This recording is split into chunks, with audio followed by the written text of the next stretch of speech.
Bonjour et bienvenue à vous, Alexander Makogonov. Je vais vous montrer une photo pour commencer. Elle a fait la une du New York Times hier. On voit des populations civiles terrorisées près de Kiev et au-dessus d'eux un pont qui a été bombardé par les forces russes. Qu'est-ce qu'elle vous inspire à vous, cette photo ? Vous savez, en ce moment, on nous montre beaucoup de photos et on voit beaucoup de photos avec les décombres, avec les ruines, les maisons en ruines, les ponts bombardés. Mais d'abord, il faut se demander par qui ces ponts étaient bombardés. Peut-être c'était bombardé par les Ukrainiens en retraite, tout simplement, qui... Enfin, en ce moment, la Russie bombarde Kiev quand même, elle bombarde plusieurs villes d'Ukraine. Bombarder, je dirais que c'est un gros mot quand même. Là. Si on mène une opération là autour de Kiev, il s'agit d'une opération très ciblée qui est effectuée, qui est menée avec des armes de précision. On ne peut pas vraiment bombarder tout, à tout va. Alors pourquoi on voit, monsieur, des bombardements aveugles, qu'on voit des civils tués? Mariupol est sous blocus, dit son maire. Les habitants sont prisonniers. Ils n'ont plus ni eau, ni chauffage, ni électricité. Ça, c'est Médecins sans frontières qui dit. C'est pas les Ukrainiens. Ils sont pris sous le feu. C'est quoi ça? On ne vit pas la même guerre? Qu'est-ce qui se passe? C'est quoi ces images, tout ça là? Oui, c'est bien de mentionner Mariupol, cette ville en blocus. Et vous savez pourquoi elle est en blocus? Parce qu'il est bloqué par les bataillons nationalistes ukrainiens et par les forces armées ukrainiennes, tout simplement parce qu'ils ne veulent pas laisser évacuer les gens, car ils utilisent ces gens, cette population civile, en tant que bouclier humain. Vous accusez les Ukrainiens d'utiliser leur propre population Exactement, comme bouclier humain. Leur propre population. C'est inimaginable tout ça. C'est une pratique qui est comparable avec des pratiques des terroristes en Syrie. Mais là, il s'agit de leur propre population. Et en même temps, votre président, Vladimir Poutine, il a un discours très guerrier. Voilà ce qu'il a dit à Emmanuel Macron hier au téléphone. Il atteindra ses objectifs soit par la négociation, soit par la guerre. C'est quoi ces objectifs? Est-ce que c'est la négation de l'Ukraine? Vous savez, ces objectifs étaient très ouvertement annoncés avant le début de cette opération. Elles sont claires et nettes. C'est la démilitarisation de l'Ukraine, c'est la dénazification de l'Ukraine. La dénazification. Pourquoi vous parlez à chaque fois de dénazification? Parce que, vous savez, l'Ukraine, aujourd'hui, c'est un pays où le gouvernement se trouve sous une influence des structures, des groupuscules, des organisations néo-nazis. Même au sein du gouvernement... Le président Zelensky, c'est un néo-nazi? Non, je ne parle pas du président de Zelensky, non, mais je vous répète. Alors, au sein du gouvernement, au sein du Parlement ukrainien, même au sein de l'armée, les néo-nazis, ils sont partout. Ils sont partout vous avez et parlé, ils mènent leur propre Vous avez parlé politique. de dénazification, Vladimir Poutine a aussi parlé de génocide. Est-ce qu'il y a un génocide en Ukraine? Vous savez, ce n'est pas le génocide en toute l'Ukraine, mais on parle du génocide à l'est de l'Ukraine. Un génocide. La région de Donbass. Vous connaissez la définition du mot génocide? Vous savez... Destruction méthodique d'un groupe humain, l'extermination des Juifs par les nazis est un génocide. Monsieur, votre pays a combattu les nazis et vous avez aidé à sortir de là. Vous connaissez le sens de mot. Est-ce que utiliser le mot génocide, le mot nazi, n'est pas une insulte à la mémoire de ceux que vous avez défendus? Je vous explique. Alors, depuis 2014, les autorités ukrainiennes eux-mêmes ils mènent cette politique de génocide à l'égard de la population civile dans le Donbass, à l'est de l'Ukraine. Il n'y a pas de génocide. Il y a une guerre qui a fait 14 000 morts, mais il n'y a pas personne ne dit qu'il y a un génocide. Ils le font d'une manière très ciblée, très délibérée, intentionnée. Ils classifient les gens qui habitent dans le Donbass, les espèces, la sous-race, les êtres, comme vous voulez. C'est les officiels au plus haut niveau qui appellent ces gens comme ça. D'où cette politique. Ils veulent tout simplement nettoyer tout ce territoire des éléments russophones ou des éléments qui aiment la Russie. Tout simplement pour... Mais il y a beaucoup d'Ukrainiens qui aiment la Russie. On parle russe en Ukraine. J'ai une question précise. Est-ce que vous allez bombarder Odessa, par exemple? Là, on n'est plus dans le Donbass. Est-ce que vous allez bombarder Odessa? On ne bombarde, on ne cible que les sites militaires qui appartiennent à l'infrastructure militaire. Est-ce que vous allez bombarder des sites militaires à Odessa? Écoutez, ça va dépendre. Je ne peux rien vous dire. Je ne fais pas partie du commandement militaire, en tout cas. Et alors pourquoi on voit des reporters du monde entier qui voient des bombardements partout, sur la route, sur des immeubles. On voit que des civils sont ciblés, monsieur. Vous le voyez, vous aussi, ça. Exactement. Mais là, demandez d'abord qui bombarde ces civils, qui bombarde les ponts, qui fait sauter les bâtiments.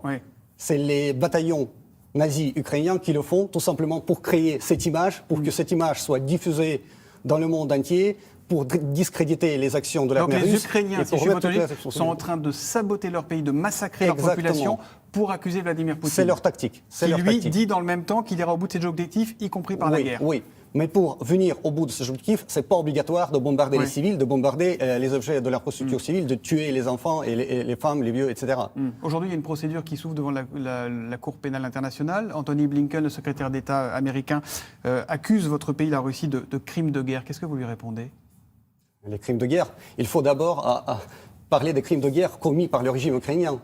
Et là, il y a beaucoup d'exemples de ces crimes de guerre. Vous savez, les hécatombes qu'on découvre, il y en a, je sais pas, on les découvre par... il y en a plus d'une vingtaine peut-être. Les hécatombes, les charniers qu'on découvre dans les régions de Donbass avec les cadavres, vous savez, ça, il faut en parler. Et ça se passe depuis 2014. Est-ce qu'on peut parler de tout ? On peut parler de tout. Alors pourquoi en Russie, aujourd'hui, quand on ne donne pas la bonne information, on risque que 15 ans de prison ? Pourquoi il y a eu 4500 personnes, manifestants, qui ont été arrêtés pour la seule journée d'hier dans le pays ?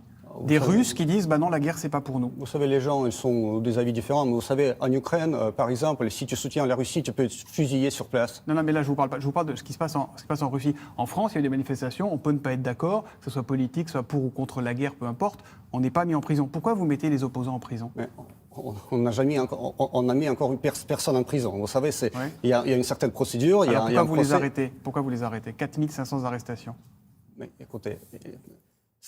On les arrête parce que là, ils sont des troubles pour l'ordre public, tout d'abord. Ouais. Et là, après, pourquoi ils se manifestent et ce qu'ils racontent, c'est pas du tout vrai. On se bat pour la vérité, pour restaurer la vérité. Et là, maintenant, on vit c'est pas la guerre où on vit, c'est la guerre des informations, des infos et des infox. Là, on veut tout simplement distinguer les infos et les infox. Donc il y a une vérité officielle, en fait, en Russie. Pourquoi la vérité ? Non, il n'y a qu'une seule vérité. Ouais. Les Américains, on le voyait dans le journal, travaillent à un accord avec la Pologne pour l'envoi d'avions de guerre à l'Ukraine. Est-ce que si la Pologne fournit des avions à l'Ukraine, vous considérez que la Pologne devient un belligérant ? Mais vous savez, c'est une question très délicate et on espère que... importante. C'est très important, oui. On espère que la Pologne ne va pas le faire. Parce que sinon ?